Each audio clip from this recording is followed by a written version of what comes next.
Wel. Gowch, plis. Dwi'n gobeithio byddwch chi'n dyfaru y gwneud hynna. Wel, Gynhadledd, da ni'n byw mewn amser cyffroes iawn. Nid yn yr ystydd Sianeaidd, ond mae gwleidyddiaeth Cymru yn mynd i newid yn sylweddol yn yr misoedd a'r blynyddoedd nesaf. Hoffwn unwaith eto longyfarch ein cyfaill anwyl Alex Salmond a'r tîm am yr ymdrech anhygoel wnaethpwyd.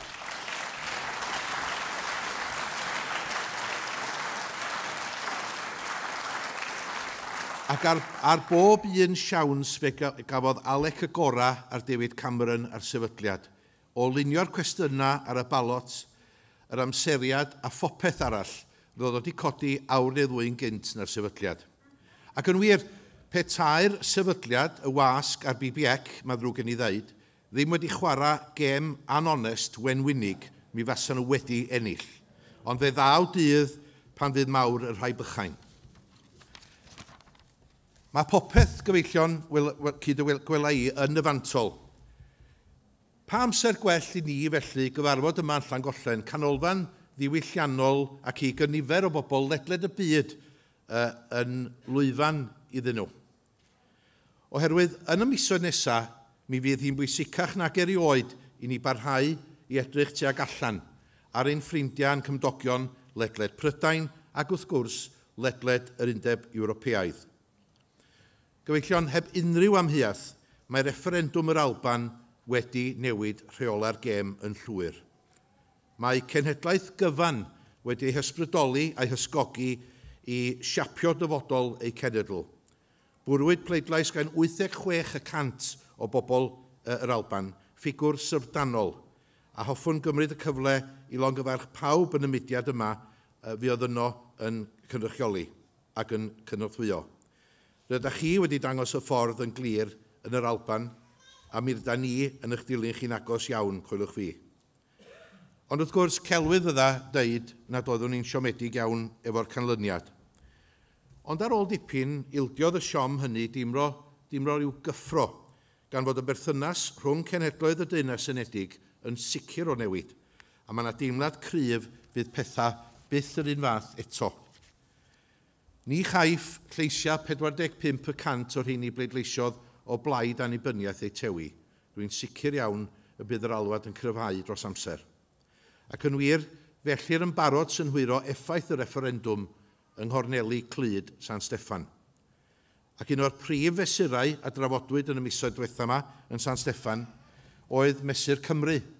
Mesur a'i amcan mewn theori oedd rhoi argymhellion adroddiadau Comisiwn Silc ar waith. Nid dyna fu mewn gwirionadd, dewis a dethol o'r adroddiad cyntaf Silc fel y mynant nath y Llywodraeth, gan fethu a chynnwys unrhyw ran o Silc 2 o gwbl. Dywedwyd wrthym fod yr ymchwiliad wedi adrodd y rhy hwyr i gynnwys yn y mesur, a hyn wrth gwrs gweitha'r ffaith na nhw ddaru sefydlu Comisiwn Silc yn y lle cyntaf. Heb os, bydd llawer o gynnwys Mesur Cymru yn cael ei ddisodli gan ôl effaith referendwm yr Alban ar addewid hwnnw os dyna'r gair, a wnaed gan arweinyddion y pleidiau unoliaethol i gyflymu'r broses ddatganoli ar draws y Deyrnas Unedig. Fel y gallwch ddychmygu, blaenoriaeth ein tîm yn San Steffan dros yr wythnosau diwethaf yma fu i sicrhau bod Cymru'n derbyn cymaint ar Alban yn sgil y trafodaethau hyn, ac fe fyddwn ni'n parhau i ddadla'r achos dros ein cyfran deg o arian dros y misoedd nesaf, a'n cyfran deg o hawliau a ddyletswyddau hefyd wrth gwrs. Credaf bod ein tîm wedi gwneud job wych yn dal y Llywodraeth i gyfri drwy gydol taith Mesur Cymru, a hoffwn i ddiolch i'n cydweithwyr yn hir cyffredin, Jonathan a Hywel, am ei gwaith yn gosod gwelliannau ac yn herio'r Llywodraeth ar bob cyfri, ac hefyd wrth gwrs y ddau Ddafydd sydd wedi gweithio'n galad iawn yn yr ail siambar. Heb unrhyw amheuaeth, rhaid gwella'r mesur yma yn ei ffurf bresennol. Ond da ni eisoes wedi sicrhau ambell i gyfaddawd yn barod. Yn gyntaf, cytunodd y Llywodraeth i gynnig referendwm ar bwera treth incwm heb y lockstep.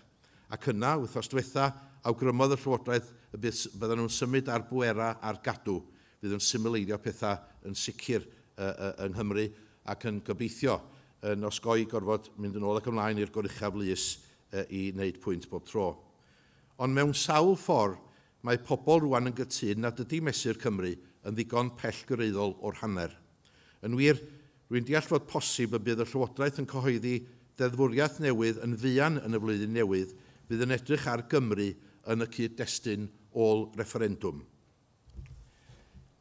But quite apart from the Wales Bill, there has been plenty to keep us busy in Westminster. My colleague, Hywel Williams, has championed the rights of our most vulnerable by lambasting the UK's government's disastrous welfare reforms and pioneered our policy securing a living wage for those most poorly paid. He has campaigned tirelessly against raising the retirement age and for strengthening the rights of ordinary workers, as well as upholding our fight against fuel poverty and winter fuel poverty. Let us not forget either that Hywel was amongst the first members of Parliament to demand that Parliament be recalled to debate the humanitarian crisis in Gaza earlier this summer, and spoke very strongly against UK airstrikes in Iraq in the Commons in September. Our team was resolutely against this latest ill-thought-through incursion into Iraq, and even military experts believe this will achieve little whilst Assad remains in power in Syria. Of course, our group also voted against UK government's plans to invade Syria last year, an action which, had it been taken, would have resulted in groups such as ISIL gaining control. And for what then might have happened, it doesn't bear thinking about. But it's clear that this government has learned very little from its predecessors in relation to the dangers of mission creep. But to return to our team, Jonathan has maintained his reputation as being one of Parliament's most radical economic thinkers. He even earned the admiration of Jacob Rees-Mogg in one recent debate.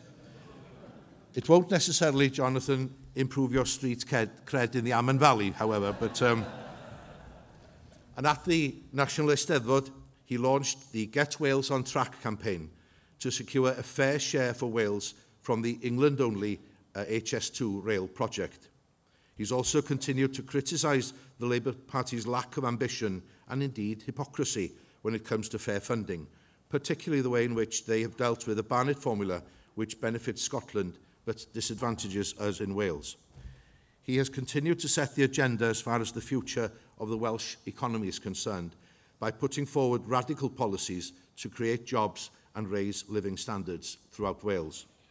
In the House of Lords, David Wigley has represented the views of our own party as well as the SNP on constitutional issues such as the Scottish referendum, and alongside his colleague David Ellis-Thomas has tabled a raft of amendments to the Wales Bill and already, I'm sure, secured valuable changes. He has argued for fairer compensation for mesothelioma victims, the rights of prisoners, as well as demanding Wales's fair share of funds from the Olympic Games legacy. At the end of the month, he will introduce amendments to the Serious Crime Bill aimed at laying a foundation for strengthening the law on domestic abuse. Proposals which I hope to take forward in the Commons later in the year. This just goes to show the benefits of having members in each House. Abroad, too, David travelled to Minneapolis to attend the North American Welsh Association's annual conference, where he delivered two speeches that went down very well indeed, one on the Scottish referendum and one on the Welsh language and culture. For my part, I've continued to combat this government's unjust safeguards for victims of crime, arguing for better treatment of victims in the court system. And as chair of the Justice Union's parliamentary group and the Family Courts group, I've done my best to dispute the government's reforms to the probation service and changes to legal aid. I've also argued against the development of the super prison in Wrexham, as this will not serve the needs of North Wales at all.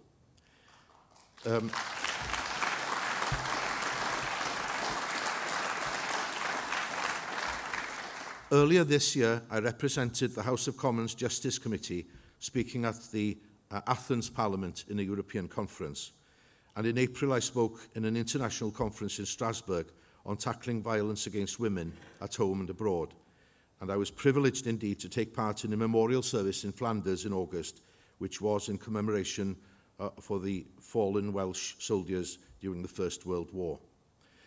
Finally, and after our success in introducing new laws on stalking in 2012, I introduced a 10-minute rule bill in February, which was aimed at strengthening the law on domestic violence. Since then, the government has held a consultation on whether to implement the changes, and I do have high and realistic hopes that the necessary changes will be brought into place before the next election. The stalking law 2 years ago, and now this law now, I'm beginning to think whether I should reconsider standing down.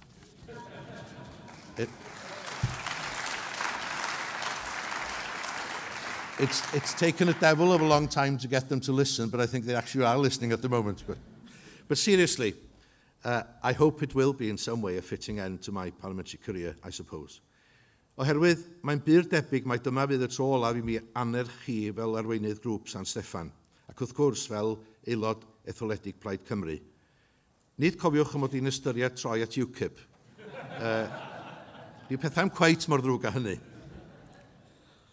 Ond mae hwn felly'n gyfle da I edrych yn ôl ar rhai o'r bethau fe ni'n gwneud fel grŵp yn San Steffan ers I mi gael fethol y tro cyntaf yn 1992. Yn y flwyddyn honno, dim ond ni ym Mhlaid Cymru yn cyfeillion yn yr SNP oedd yn sôn am hawliau'n gwledydd ac am ddatganoli ac am annibyniaeth ac yn y blaen. Ond erbyn rwan mae hynny yn ganolog I bopeth sy'n digwydd yn San Steffan. A cofiwch un peth gyfeillion, pan fydd y Blaid Lafur yn clochtar, mae nhw ddari ddod a datganoli I Gymru. Ia, mae hynny'n wir. Ond dwi'n gofyn y cwestiwn hwn, a fydden nhw wedi gwneud hynny heb y pwysau gan Blaid Cymru a'r SNP.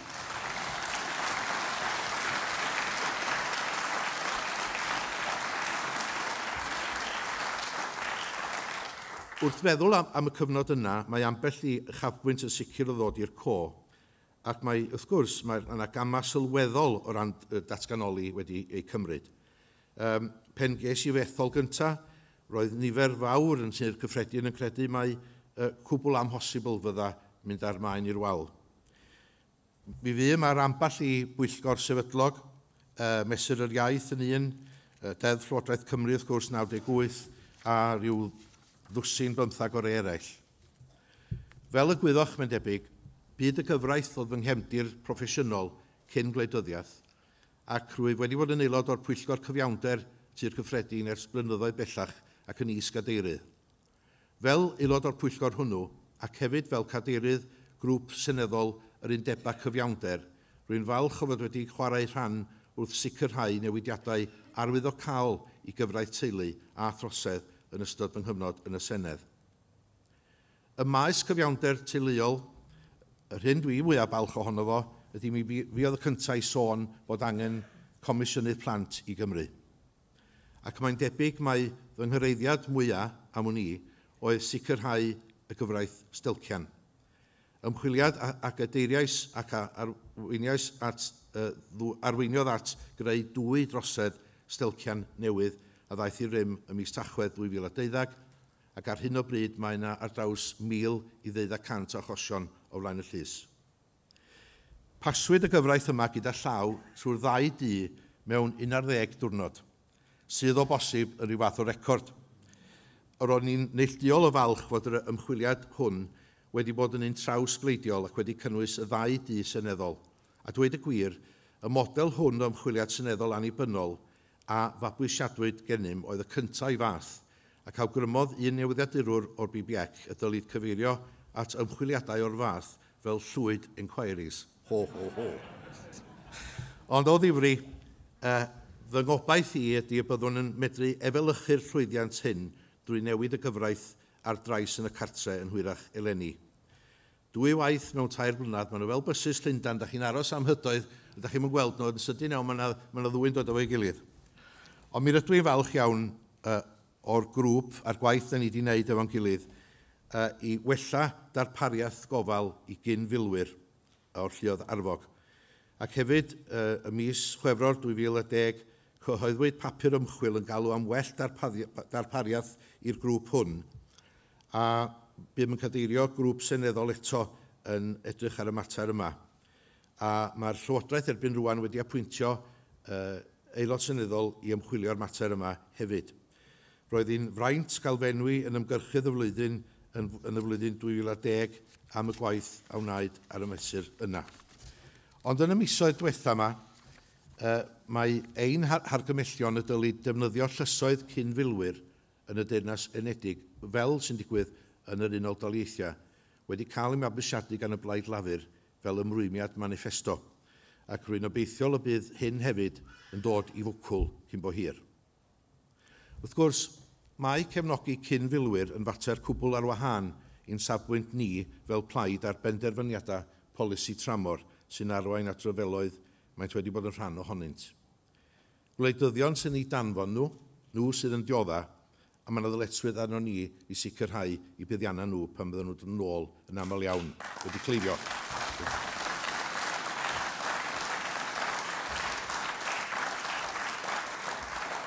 Ac un peth dwi'n hynod o falch ohono fo fel aelod o'r blaid ydy dros y blynyddoedd da ni wedi pleidleisio yn ôl yn cydwybod yn San Steffan. Does a neb wedi deitha ni pa ffordd i fynd ar wahân i'r aelodaeth o bosib a mae hynny'n iawn. Ond da ni'n pleidleisio yn ôl testyn o'n blaenau ni ac yn ôl ein cydwybod.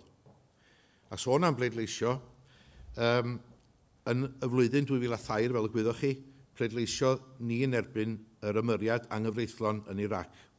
Ac ym Mawrth 2004, cefais y fraint gymysg o agor y ddadl a alwodd am gyhoeddi cyngor y twrna cyffredinol a'r gyfreithlondeb rhyfel Irac yn llawn. Ac coeliwch fi ddadl ddiddorol iawn ac Alex Salmond yn cloi ar yn rhan ni. Cafwyd pleidlais o 284 o'n plaid ni. Ddim yn ddrwg o grŵp o 9, swn i'n meddwl. Ond ynghyd am cydweithwyr Hywel, Adam, Simon, bydd hynny'n yn blaenau i geisio uchelgyhuddo Tony Blair yn sgil yr ymysodiad anghyfreithlon yma. Ymgyrch a ddenodd cefnogaeth Clymblaid Stop the War, y Blaid Werdd, Frederick Forsyth, Terry Jones, Brian Eno, y diweddar Harold Pinter, y diweddar Corin Redgrave, y diweddar Jimmy Reid a'r diweddar arbennig Ian Banks. Teimlaf y gallwn ni gyd fod yn falch o'r cyrhaeddiad yna. Gyfeillion, na byddaf yn sefyll yn yr etholiad nesaf, rwy'n sicr iawn bydd ein grŵp yn parhau i sicrhau llwyddiannau mawr ac i gyflawni llawer mwy na'r disgwyl.